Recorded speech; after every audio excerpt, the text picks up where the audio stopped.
veterans as part of our veteran service. And today we have someone with us. What's your name, please? Ted Lucas. And where do you live, Ted? Over on Clay Hill on Eldridge Street. All right. Would you tell us a little, by the way, were you born in Hoosick Falls? Did you live here all your life? Or? All my life. All right. I was born in March of 1928. And outside of leaving the country for World War II, I've lived here all my life. All right. Would you tell us a little about, before you went to the service, what you did? When you graduated, where you went to school, and so forth? I graduated in June of 42. Where'd you graduate from? From Hoosick Falls. From Hoosick Falls Central Well, School. Well, it was the Hoosick Falls High School. Hoosick Falls High, right. Yeah. In June, that was in June of 42, the week before graduation, we went down to the Waterville Arsenal to apply because they were screaming for help, machine operators, with the war coming on. And while going through high school, they had a defense course, and there were several of the older men that worked in the Arsenal.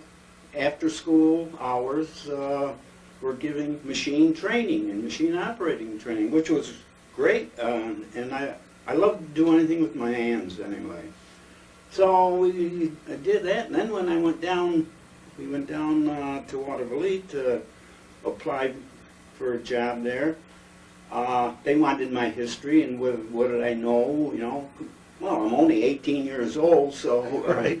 you can't know too much, but they're real interested in what I'm telling them, and they said, this was Thursday or Friday before graduation, they says, be here Monday morning, 8 o'clock sharp, you know. I says, oh God, I says, Monday is, we graduate from high school, I says, I'd like to participate in it and not miss it, so, they says, well, okay, but make sure you're here Tuesday morning then at 8 o'clock. I says, okay. We'll be there, and sure enough, graduation night, everybody, all the kids were out celebrating a little bit, you know, trying to have a good time. I had to go home and go to bed so I can get up at 6 o'clock the next morning and go to work. So I did, and I worked there for a year. And then, of course, my draft number came up, and well, they did hold me for 3 months. They deferred me for 3 months because they just didn't, the Arsenal didn't want to let go anyone that was doing the There were a work. lot of people down that I've interviewed that worked there in the same story. Yeah. Yeah. After 3 months, that was it. They says, oh, you've got to go. So anyway, I was drafted in January of 43. So anyway, we started out, went through induction center and off to boot camp, and where was that? Miami Beach, Florida. Yeah, a lot of Air Force, yeah. The Air Force, that's where their basic training was. The civilians moved out and the Air Force moved in without touching a thing to the buildings or surroundings. We couldn't believe it. Into these hotels, Yeah. plush carpets, you know, an inch deep. Everything is glimming glitter and glass and shiny silver, you know. And I remember my first letter home. Hey, if this is the service, It's all right with me. I don't know whether I'm coming back home or not. Yeah. All right, so how long did you spend in Miami? That was just a good start. Yeah, Miami, right on the beach, you know. Yeah. For calisthenics, you're out on the beach, swimming, along with the people, the rest of the people that were down just below us, and you know, 15th and Collins. I'll never forget it, on the corner of the hotel. But anyway, from there, well, then it was changed. We went out to Salt Lake City, Utah, out in the desert. The next letter is, I've changed my mind. I guess maybe I will come back. So anyway, from Well, what there, were you assigned to in Salt Lake City? What were you doing there? it was just all part of the assembling of the groups that were needed. They were building new these Air wing. bomb groups, Yeah. fighter groups, I see. so on in the Air Force, and well, they probably read. I worked in an arsenal, for a year prior to going in. Well, we want him in ordnance, I see. so that's how You got probably how I Air got Force in, ordnance. got into the Air Force. All right. So what happened after Salt Lake City? Well, Salt Lake City, from there to Dyersburg, Tennessee. That was a B-17 outfit. We started our training there. From there to Alamogordo, New Mexico. That was a B-24 outfit. So, so it looked like we were going to end up with 24s. We had to learn everything about the whole procedure, the munitions, the bombs, everything how military functions or the Air Force functions. And your job was to get the bombs, so you load the planes and everything. Right. The bombs, the ammunition, the 50 caliber machine guns. It was our duty to have those planes ready to go. ready for takeoff the next morning at daylight. I see. And so most of our work was at night. I see. So you're in the United States yet. You're getting Oh, with yeah. these bomb groups, Yeah. and then what happened? From there, we assembled and we headed for Newport News, Rhode Island, to ship out for overseas. And that was 1st of December of '43. From there, we started out, and all the crossings had to be done in convoy, because the German submarines were still pretty active in the North Atlantic and along the whole coast. And that's where we had ships, Torpedo. Your cruisers and destroyers and escorting us. Yeah, destroy escorts, the Yeah, whole work. this- Yeah. And there was one casualty as we came closer to the African coast. We lost one ship. We didn't see it. It was up. The convoy was up. It was a monstrous convoy, and it was so big. But I see. word got around that One ship. one ship was lost. He says, "God, we hope, man, this isn't number 2 that we're." Yeah, right. No, and so we made it safely. Yeah. And where did you land?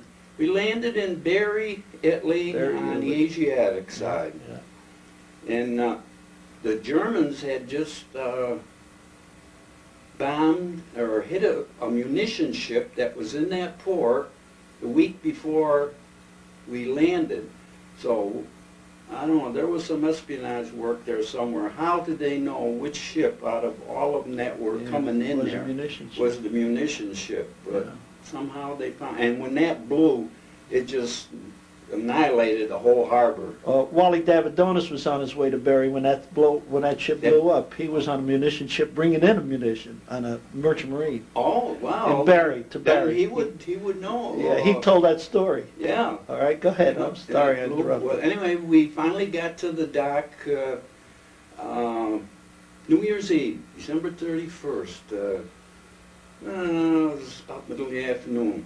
We unload, they made a temporary dock just to get us off of that thing and get us to whatever base we're going to be assigned to. In fact, we were assigned to a big olive orchard, and there was not much of a base there. But the Corps of Engineers were already ahead of us, and they were building the airstrips and the bunkers for the planes. It was a systematic affair that really worked. I mean, they were on. There was no monkeying around. I guess not. This is real business. Oh, it was real business, Yeah, and they made every hour count. Yeah. So they got the field ready, and They got the field ready. what kind of planes flew out of there? 24s, B-24s. B-24s, yeah. That's what we ended up with in Alamogordo, and so that's what we were I see. going to be assigned to. Okay, now, This was after Anzio and everything, so the Germans were pushed up. Yeah, not far. Not too far. No, it wasn't very far behind. They were pushed up ahead of us. They were, well, I don't know whether they were still in Rome or just being pushed out of Rome. So they weren't. I see. So all right. So now you're stayed there at the same base for a while, loading planes. We were there for the duration. I see. We were anchored there. And our base grew bigger, and as more planes were being built, Rosie the Riveter, you know, was over here really and working. The planes are really overtime. coming in, and they're making a real big airfield there. Everything kept expanding as much as possible. So our group grew, and the squadrons increased in number of planes. So anyway, from there, well, we were in the position. We were close to Romania, the oil fields. We were close, well, relatively close. For the bombers, it was. Right. I mean, they could reach it all. We could reach all kind of targets in Germany, there, in Munich. The ball bearing plants, all the essential places that Hitler needed to keep his war machine. Right. And what you did nights, you would, when the planes came back, you would get them all ready for the next day from an ordnance point of view from the Munich. Nice part of that is we could go to early chow for supper because we had to work through till midnight. I see. How long would it take you to get a plane that came back and get it so it was ready to go with bombs and munitions? Well, that's, every one, of course, is a little different. It depended on the mission, what size bombs they're going to need, 100 pounders, 250, 500.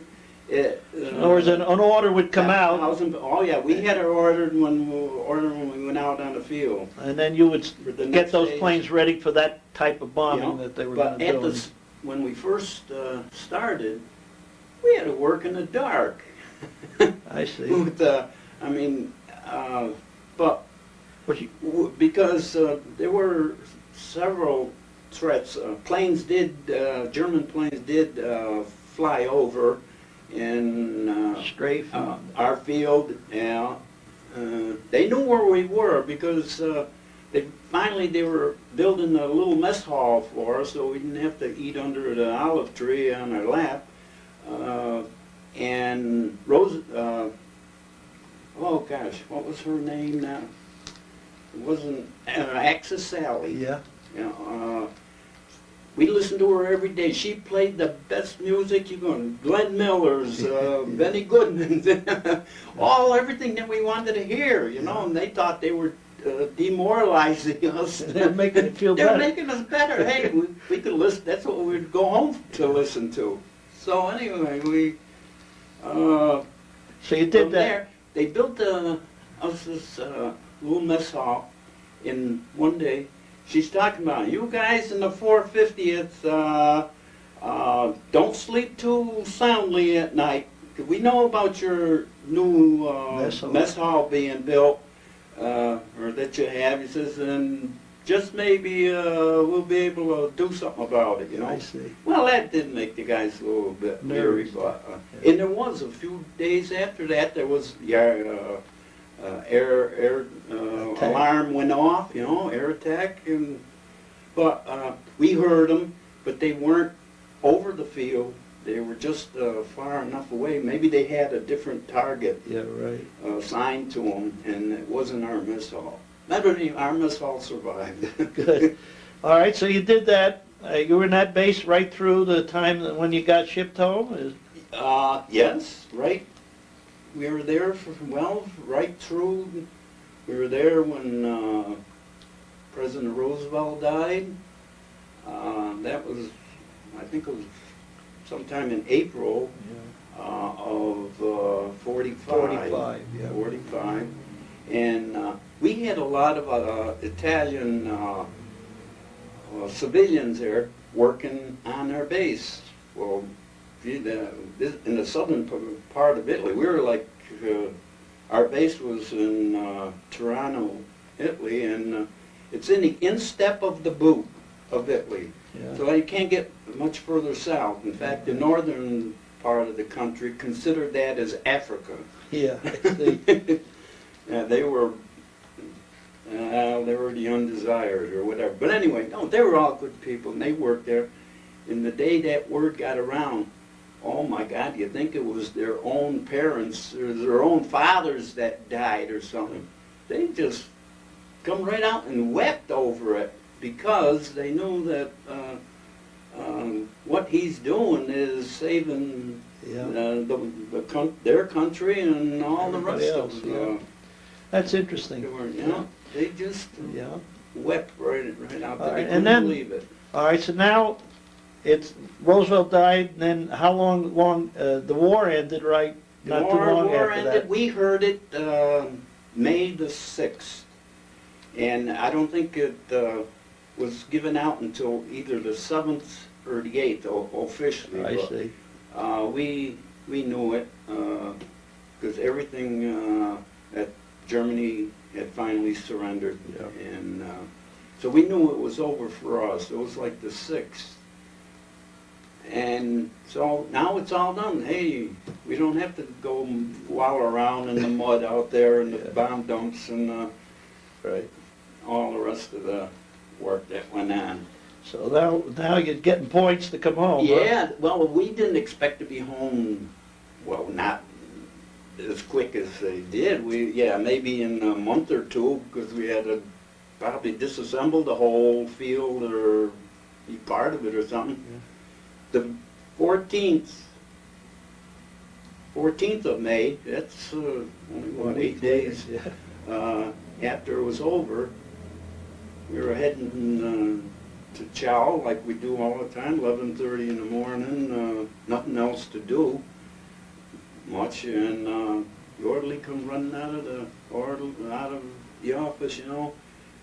Okay, everybody in the 720th Bomb Group here, back to your barracks. Well, we didn't have barracks, but we all built our own little, I had a little house built.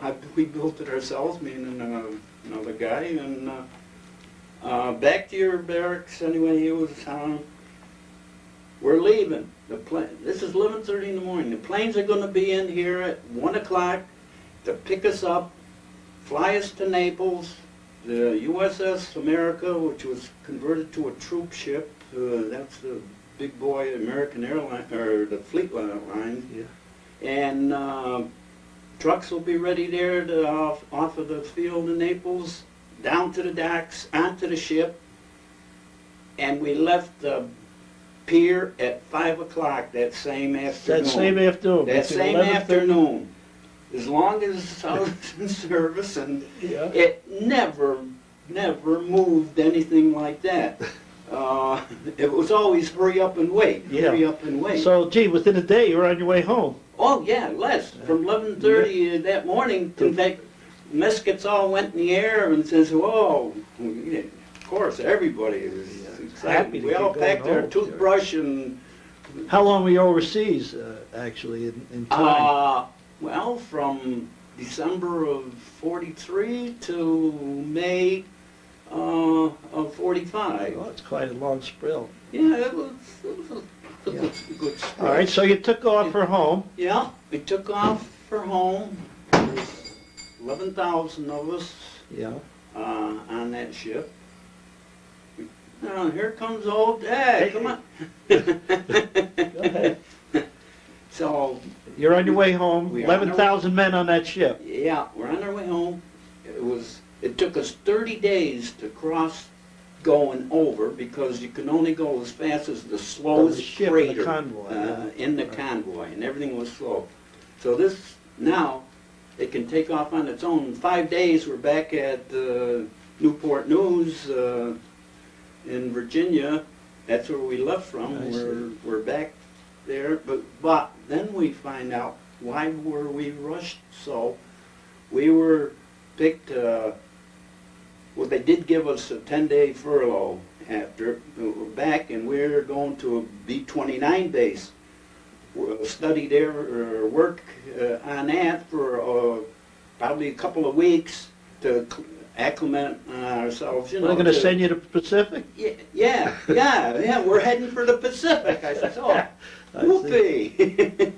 I see. We're heading for the Pacific. He says, well, what's got to be done has to be done, so we're ready to go. We get out, Pueblo, Colorado. That was a B-29 base. And, well, we got there, and we're like lost souls. Nobody really knew what to do. We got into barracks, and we got down for a couple of days. We were down on the field, looking over most of it. But then, all of a sudden, everything came to a screeching halt. What do we do? Do anything you want to do. You go to town, go, but just come back. Don't Don't take off or don't take off. Well, they already got word. The atomic bomb was dropped.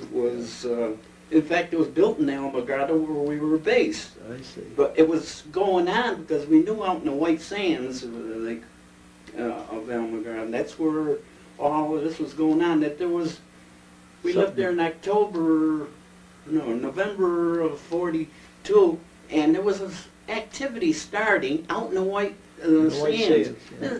What they doing out there's nothing but just mounds and mounds of white sand, you know.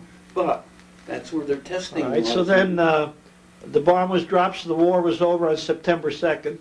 They signed the peace thing on Missouri. September, yeah. On September September 2nd. In August 25th or 26th, something like that. That they did. They surrendered, but the surrendered, signing took place on September 2nd. Right. We had 4 guys on the Missouri, actually, in Hoosick Falls. All right, what else? Well, so we had a heck of a time and this is in June, about the middle of June of '45. We had nothing to do. If our pay had only caught up with us, we had more fun. You would have had more fun, right? All this rushing around, everything, all our papers and everything were left. They'd catch up to us. They always said, "Oh, they'll catch up." But so when did you get discharged then? Finally? We got discharged September, about 2 weeks after.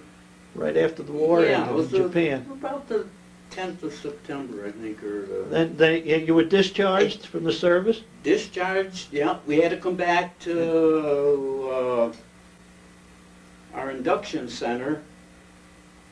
What was it? Dix, Devens? Dix. Yeah. Yeah, all right, so you came back, got discharged, and off you went to Hoosick Falls, Off I went to Hoosick Falls. All right, now what happened to you after the war in Hoosick Falls? I got back here. Now I got to look to settle down as a civilian again.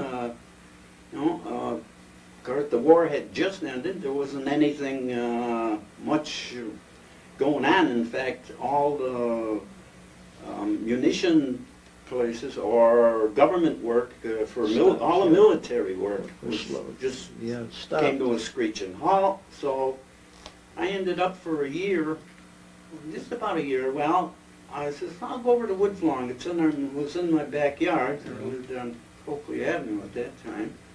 So I said, at least it's close by until we find out what's what, or what I'd like to do. And I was there a little less than a year, but I says, this isn't for me. I says, I got to look further. So anyway, in the meantime, M.D. Kincaid and Sons, there was a plumbing outfit. Yeah, right. A lot of guys worked there. Yeah, and so I went down to see him, and okay, they were ready to take on anyone that had. Quite a few guys have mentioned they went to work for Kincaid. Yeah. There was 13 of us working there.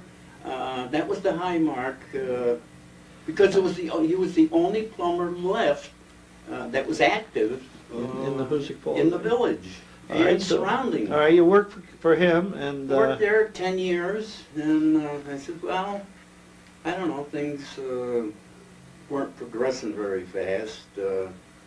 So I said, geez, maybe I ought to try it on my own, see what I can do with it myself. So myself, and I says, well, alone isn't too good. So there was a little guy there, Louis Ornick. He had worked for Kincaid about the same length of time I was, and he was into the oil burners, and I had the plumbing, and I had everything else, and so we went at it. So there we did. We started up the And that's what you did until you retired. And that's what I did until I All right, now you got married when? got married in May the 6th of 1950. I see. And So in fact, our anniversary is coming up this year. I always joke. your joke- 50th, or Huh?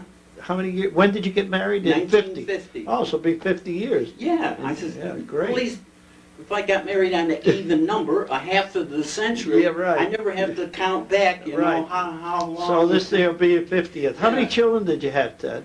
We had 4. Girl was first, and then 3 boys I see. followed. Best kids in the world. Never an ounce of problem, trouble, or That's anything. great. That's and wonderful. to this day, anything going on, they're all right there to help. Real good family. That's Oh. what counts. It couldn't Yeah, I be know your better if kids you when had they were the in school and choice so of forth. Picking them. Yeah, right. Well, that's great. Now, is there anything else you'd like to say about the service or about Hoosick Falls before we call this a take?